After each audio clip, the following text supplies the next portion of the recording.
Today, many strands of my life have come together. The years that I spent as a student at St. Hugh's, the years I spent at Parktown as a wife and mother, the years I spent under house arrest when my university, the University of Oxford, stood up and spoke up for me. During the most difficult years, I was upheld by memories of Oxford. These were among the most important inner resources that helped me to cope with all the challenges I had to face. The memories were in fact very simple ones. Summer days like these, when I went on the charwell with friends in a punt, or sat reading on the lawn at St. Hugh's, or in the library, not looking at the book, but out of the windows. But these were very precious memories, because I had lived a happy life. And this made me understand so much better the young people of Burma who wanted to live a happy life and who had never been given an opportunity to lead one. When I see Oxford now, when I see the students of Oxford now, when I met some of them at St. Hugh's yesterday, I saw myself again as a young student, carefree, happy, nice. We were nice. The students now are nice. They have been given a chance to be nice. It's a very simple word, but it's an important one. When you look at their faces, you don't see any hidden agenda there. They were so open as we were open, because we had been given a chance to be open. We were not afraid. There was no reason for us to be afraid, and this opened us to the world.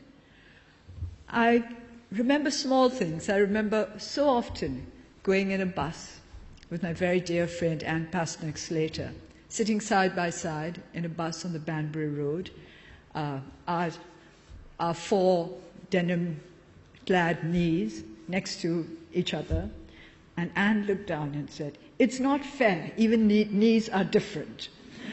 And it was true. I think, I'm not quite sure which way it was, but one set of knees was pointed and one set of knees was round. And these were the sort of things we noticed as students and talked about and built a whole philosophy on this little fact that we had different sets of knees. Our knees were shaped differently. The world was shaped differently, but we were not afraid of it. The differences meant that we were all the stronger. We learned how to cope with the different problems that we would have to face. I have to mention one of my fellow honorants at this time, because when I was under house arrest, I was also helped by the books of John le Carre. They were an escape. I won't call it an escape. They were a journey into the wider world, not the wider world just of other countries, but of thoughts and ideas. And these were the journeys that made me feel that I was not really cut off from the rest of humankind. I was never alone, because there were many, many avenues to places far away from where I was. And all this I was able to do to a great extent because of the years I spent at Oxford, the friends I made there. The most important thing for me about Oxford was not what I learned there in terms of set text and set books we had to read, but in terms of a respect for the best in human civilization. And the best in human civilization comes from all parts of the world. It is not limited to Oxford, it is not limited to Burma, it is not limited to any other country. But the fact that in Oxford I had learned to respect all that was the best in human civilization helped me to cope with what was not quite the best, because what is not yet quite the best may still one day become the best. It may be improved. It gave me a confidence in humankind. It gave me a confidence in the innate wisdom of human beings, not given to all of us, but given to enough of us for the rest of the world to share and to make use of it for others. I have often thought that the saddest thing about Burma over the last few decades has been the lack of campus life for our university students. Campus life means a life in which young people can create their own world or make the world their own. They have the freedom and the facilities to do so. Our young people in Burma have not had this freedom for the last few decades. University life has been shattered because of a perceived need to keep students in order. But that's not possible. Everybody knows that students can't be kept in order. So we shouldn't spend our time on such a futile and really undesirable mission. I would like to see university life restored to Burma in all its glory. And I would be so grateful if my old university, the University of Oxford, could help to bring this about once again. I would like our young people to know what it is to feel that the world belongs to them and they belong to the world, to be able to stand at the threshold of full adulthood in full confidence that they will be able to do their best for the world, and in the belief that the world also wants to do the best for them. Oxford taught me to value humankind, because when I was in Oxford, I was the only student from Burma. I think I was the only Burmese resident in the university for the first couple of years. And all my friends were non-Burmese, of course, the English students, but students from all over the world, from Ghana, from India, from Thailand, from Sri Lanka, from all over the world. And I never felt that they were different from me. We were all the same. We were all students of this university, which has some magic that makes us feel that nothing separates us, neither religion, nor race, nor nationality, nor even different levels of excellence in academic affairs. Oxford is a place of tremendous broad-mindedness. Nobody discriminates against anybody else because he or she may be different or may not have achieved as much as others. Every human being is expected to have a value and a dignity of her kind or his kind. And that's why, throughout the years when I was struggling for human rights in Burma, I felt I was doing something of which my old university would have approved. And to feel the approval behind me has helped me a great deal. Burma is now at the beginning of a road. It is not the sort of road that you find in England. It is not smooth. It is not well maintained. In fact, it is not yet there. It is a road that we will have to carve out for ourselves. This is a road that we will have to build as we go along. Too many people are expecting too much from Burma at this moment.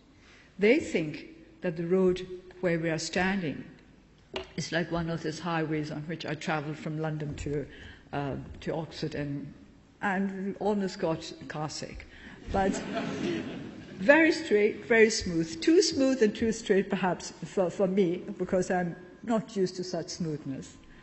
But our road is one which is, as I said, one we'll have to build for ourselves, inch by difficult inch. And I hope that you will all be with us while we're doing this. I hope that you will understand that this road is there in our hearts and minds, but not actually there yet in real fact, and that we would need your help and the help of others all around the world to make sure that it leads to where we want our country to go. And where do I want my country to go? My first trip abroad in 24 years was not really this one to Europe, but to Thailand towards the end of May. And I stayed in a hotel called the Shangri-La. And I think every Oxonian, probably, or most every, knows that in The Lost Horizon, Shangri-La was described as something a little like Oxford. So, where do we want to go to? Where I want to go to, where I want our people to go to, is a place which will enable them to see for themselves how wide open the world can be, and how to find our own place in the world, which is also open enough and wide enough for everybody to be included. I would like a bit of Oxonian Shangri-La in Burma. This is what I would like to work towards. Very practical, because it's based on hard work and knowledge and modern research, and of course funding. We mustn't forget funding, which is a very important part of building any kind of successful institution these days. But I mention it because I would like all our friends, all our well-wishers, to remember that investing in Burma should be done with a sense of responsibility, and to remind those who are thinking of making use of the new opportunities that Burma is offering, to remember that we, the people of Burma, need to benefit from these investments as much as the investors themselves.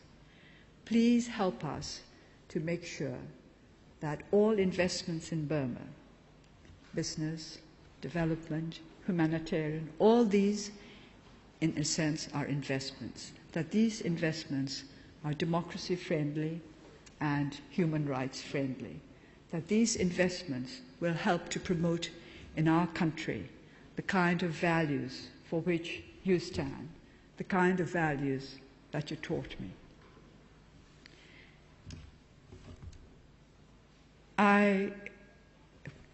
Today has been a very moving day for me. Moving because I have found that the past is always there. It never goes away. But you can select what is best from the past to help you go forward to the future. In my college, my old college, St. Hugh's, I found that I could recognize every bit of it, even though there were very many new buildings. Yet they had merged in with the old. It was such a harmonious picture of the old and the new standing together as a promise for the future.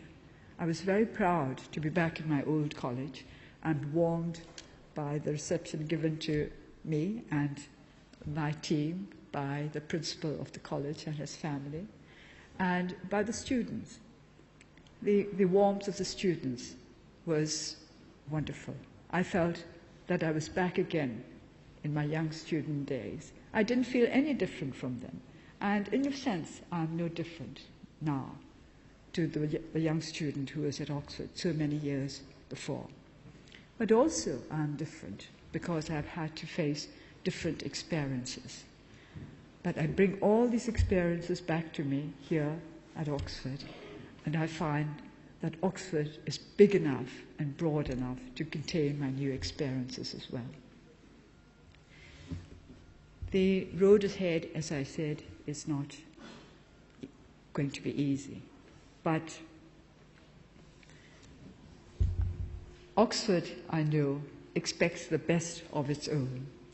And today, because they have recognized me at its very own, I'm strengthened to go forward, to give of my very best in meeting the new challenges that lie ahead. Thank you all very much for staying.